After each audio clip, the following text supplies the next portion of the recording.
At times, what you think you need in life isn't really what you need in life. Sometimes it's better just to throw some of your bags away.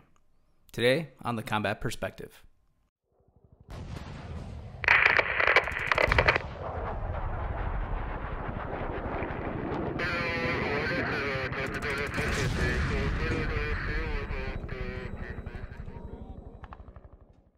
Thanks for joining me today on the Combat Perspective. Today is more of an upbeat topic. We are going to discuss sometimes you just have to throw away some of your bags.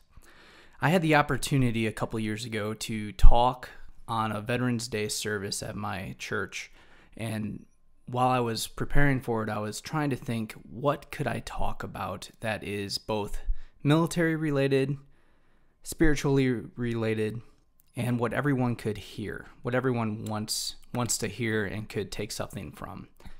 So it took me a little bit to think about, and I came with the topic of my bags may be in the desert, but I am home alive.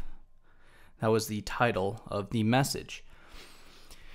And the story goes that in Ramadi, in the Battle of Donkey Island, which was a 3-day engagement, there was, on day 2, our platoon was called out to support the Navy SEALs and do an amphibious assault on the island called Donkey Island. And what happened the night before is during the firefight, we observed multiple fighters jump in the Euphrates River, swim across to the island, and dig fighting positions in this island. So the next day, we were awoken, debriefed on the mission. We linked up with the Navy SEALs. We headed out to the Euphrates River. We sat upstream, about a quarter mile from the island. We blew up the Zodiacs, and we started our amphibious assault. Not too many units and not too many people in the military can say they did an amphibious assault in the war in Iraq, and I was a part of one, and it's pretty cool to say. It was supposed to be a fairly simple mission. The objective was to get on the island, sweep the island, kill or capture all the insurgents that were on the island. In Ramadi proper, which was on the far side of the Euphrates from where we were, the Marines were providing security for our element, and they were going to be on the Euphrates River looking at the island and ensure that no one was jumping up or sneaking up on us. The island was roughly a quarter to a half mile wide, and on our side of the island, on our side of the Euphrates River, our element was providing security for us while we were on the island with the Navy SEALs. So everything was going smooth. We landed on the island. We fanned out, and we started our sweep onto the island.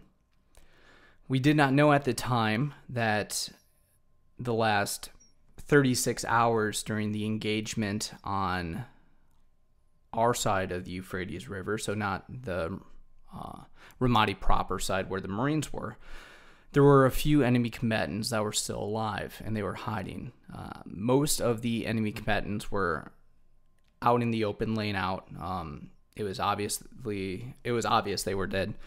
But there was heavy brush near the Euphrates River, and either because most of the firefighting was occurring at nighttime, because the brush was so thick, we did not identify a few of the fighters that were hiding in there.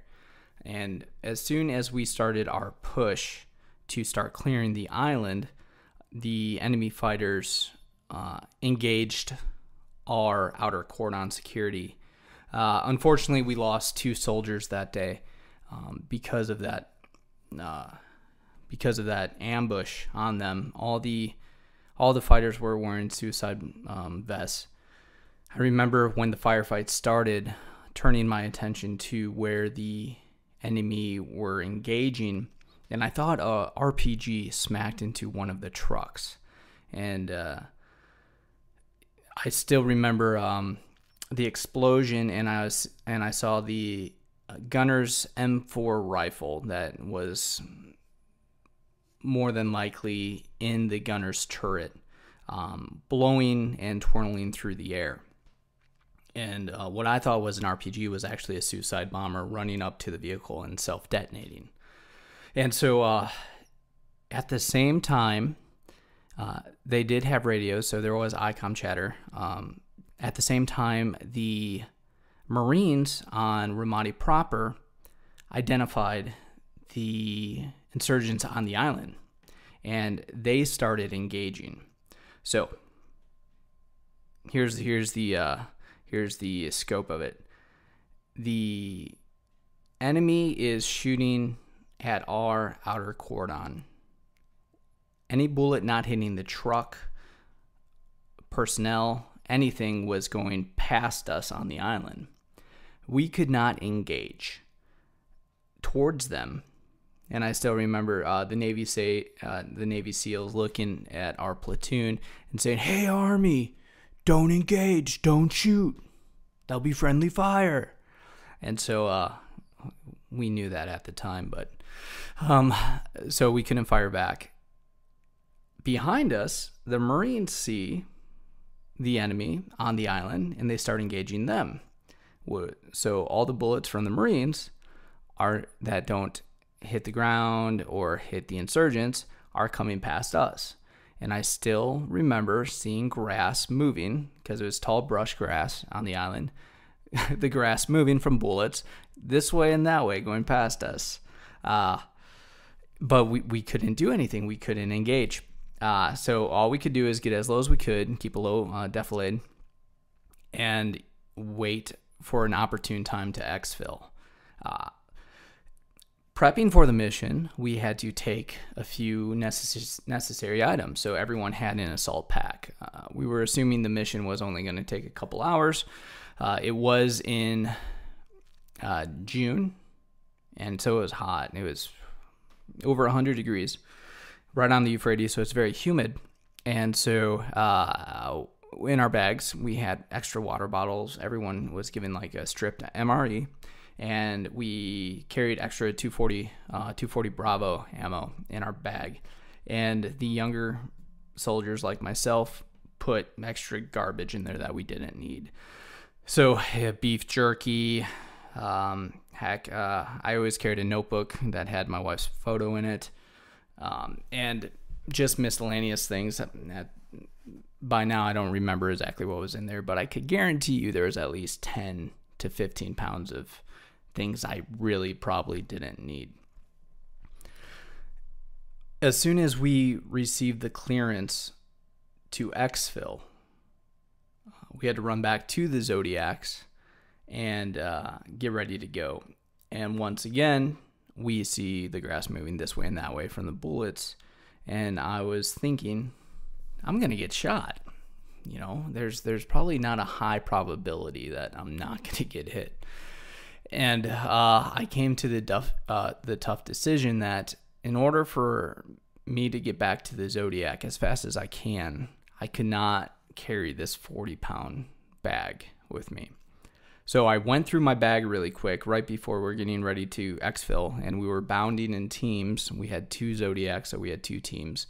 Fire Team A, they went first, and I was part of Fire Team B. So as they're running, I'm going through my bag, seeing if there's anything that I needed. In my first deployment, well, all my deployments, but in my first deployment, I had a clearance, a secret clearance, so I had to carry a few extra things that was just annoying. I was in charge of doing the biometric system for detainee operations, or to do spot checks on random people, go to Iraqi police stations and categorize and input people into database systems. Any type of Iraqi army or Iraqi police that wanted to join, normally I'd have to go scan them and see if they had a criminal record. And so I carried that on my thigh pouch. Also, I carried the device is an ANCD. It's a device to fill your radios with pretty much crypto, so you can be on the same frequency and the same chatter and the same frequency that bounces back and forth for the radios to work, that makes them pretty much secret. And so that was on my thigh pouch, and my platoon leader and squad leader, they used to make fun of me just by saying, yeah, don't worry, Bailey, if you ever get hit, we'll take that pouch, but we'll leave your body, because that stuff is sensitive items, secret stuff, and you're expendable. But went through the bag, found out that, yeah, there's nothing really worth keeping here. Grabbed some of the 240 ammo and put that in my pouch, and it was time for Fire Team B to go. Ripped off my knee pads as fast as I can. I figured I could just put a claim in for a combat loss. They were the worst things in the world. Nothing worse than having 110-degree heat and having knee pads just strapped to you. Ripped those off and left my bag, and we ran back to the Zodiac. So how does that relate to everyday life, and how did that relate to my Veterans Day story? And it's, if you haven't figured it out yet, it's pretty simple. In life, we all carry extra weight and extra baggage. Some days we think that we can make it without it. Some days we think we can't. And a lot of times at the beginning, and sometimes even in the middle, you still think it's a necessity. You still think, oh, I need this to get through my mission. I need this to get through my day. But you really don't. The only thing it's doing is weighing you down. And in times of conflict or times of struggle, it could be the definition of life and death. It really can. So if I carried that backpack on a routine mission and we didn't have an engagement, I would make it back to the truck just fine. Not knowing in a few days or a few weeks, I would be put in a situation where that stuff could kill me. And so the inspiration today is, sometimes you just have to take a look at your life, really take a perspective view, an outsider's view of what you have going on and what you really need in life. It could be that you want to stop drinking alcohol. It could be that you want to stop smoking cigarettes, doing prescription drugs. It could be that you haven't forgiven someone in your life. It could be that you just have this burden that you haven't been able to set down. And I encourage you today to look at that thing, look at that item in your life and say, is it worth not having the best life for? Is it worth struggling day in and day out, always thinking about it?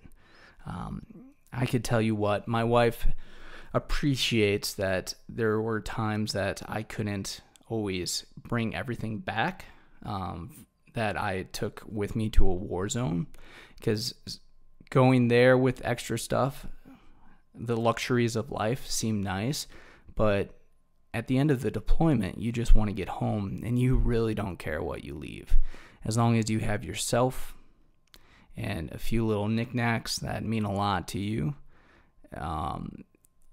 and make it home to see your loved ones, that's all that matters. I would normally deploy and take 5 bags with me, usually 3 duffel bags that has military gear, a personal duffel bag that has civilian clothes to wear every once in a while, movies, a laptop, sketchbook, anything to fill time, Kindle or paperback books back in the day before Kindles were available. And when I came home, I usually only had about 2 bags left. A lot of the military gear was just worn out that we could go ahead and burn and destroy. But a lot of my personal stuff just didn't mean that much to me because I was going home to the real thing. So that's what I wanted to talk about today. Take a look at your life, see what's necessary, see what's not, because one day that might be the one thing that weighs you down. That might be the one item that you wish you dropped that makes the world a difference for you. Thanks for joining me today on the Combat Perspective.